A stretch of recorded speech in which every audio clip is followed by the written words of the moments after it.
Bonjour à tous, c'est Toukran, coach sportif bayésien et préparateur mental. Merci d'être présent ce soir avec moi pour cette nouvelle vidéo. Beaucoup d'entre vous viennent chaque jour chaleureusement pour me consulter, pour partager ou pour discuter dans le but d'évoluer ensemble. Ça fait vraiment plaisir. Merci à tout le monde, surtout ceux qui me soutiennent depuis le début. Merci aux nouveaux, enchanté. J'espère qu'à la fin de cette vidéo, vous aurez appris beaucoup de choses. Aujourd'hui, je vais vous expliquer pourquoi la musculation est bénéfique chez les enfants et plus particulièrement chez les adolescents, parce que je suis convaincu que la plupart d'entre vous sont remplis d'idées reçues sur le sujet. Mais avant de continuer, vous connaissez la musique. Likez déjà avant la fin de la vidéo, partagez, commentez, c'est encourageant, ça fait plaisir, surtout si ça peut aider le maximum de personnes. Allez, c'est parti.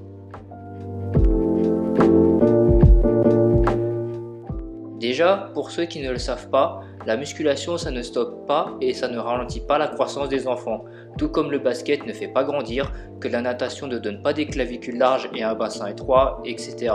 Il n'existe à l'heure actuelle aucune étude scientifique qui a prouvé le contraire. Ce qui est prouvé, c'est que les os des enfants ont justement besoin de force de compression à un niveau modéré pour une croissance en longueur optimale. En dessous ou au-dessus de ce niveau, la croissance est ralentie. Et ça vaut pour tous les sports et pas uniquement la musculation. Faire de la musculation pour un enfant ou un adolescent n'est pas plus traumatisant pour les os et les articulations que faire un sport collectif, un sport de contact, etc. Bien au contraire.